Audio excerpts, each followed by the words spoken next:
जालना जिल्ह्यातील पंचायत समिती घनसावंगी अंतर्गत समाज कल्याण विभाग जालना यांच्याकडून अनुसूचित जातींना रमाई आवास योजना घरकुल बांधकामासाठी सन 2024 ते 2025 सालचं उद्दिष्ट देण्यात आले होते। तत्कालीन गट विकास अधिकारी पंचायत समिती घनसावंगी इथं समीर जाधव कार्यरत होते।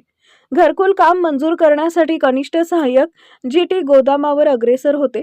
शासनाच्या नियमानुसार ज्यांनी आजपर्यंत घरकुलचा लाभ घेतलेला नाही अशा लाभार्थ्यांची निवड करावी यासाठी ग्रामसभेमध्ये निवड करण्यात आली।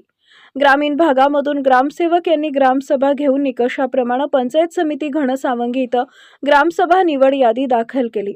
याचा पुरेपूर कनिष्ठ सहाय्यक GT गोदामवार व गट विकास अधिकारी समीर जाधव व संगणक चालक ऑपरेटर तसेच संबंधित JE यांनी आपल्या स्वार्थासाठी आर्थिक व्यवहार करून शासनाच्या आदेशाचं पालन न करता आपल्या स्वार्थासाठी देवाणघेवाण करून आपल्या मर्जीतील रमाई आवास घरकुल यादी मंजूर करण्यात आली।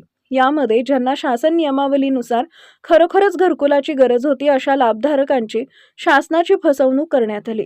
या अनुषंगाने मानवी हक्क अभियान जालना जिल्हा अध्यक्ष अंकुश सोनवणे यांच्याकडून माननीय नामदार मुख्यमंत्री महाराष्ट्र राज्य यांना निवेदन देण्यात आले आहे। तसेच जिल्हाधिकारी कार्यालय जालना व मुख्य कार्यकारी अधिकारी जिल्हा परिषद जालना यांना निवेदनाद्वारे घरकुल भ्रष्टाचार प्रकरणी चौकशी करण्यात यावी अशा पद्धतीचं निवेदन देण्यात आलं आहे। संबंधित प्रकरणी दोषी कर्मचारी व अधिकारी यांना सरकारी सेवेतून बडतर्फ करण्यात यावे, नसता मानवी हक्क अभियान जालना जिल्हा अध्यक्ष यांच्या अध्यक्षतेखाली बेमुदत आमरण उपोषण केलं जाईल असा इशारा देण्यात आला आहे।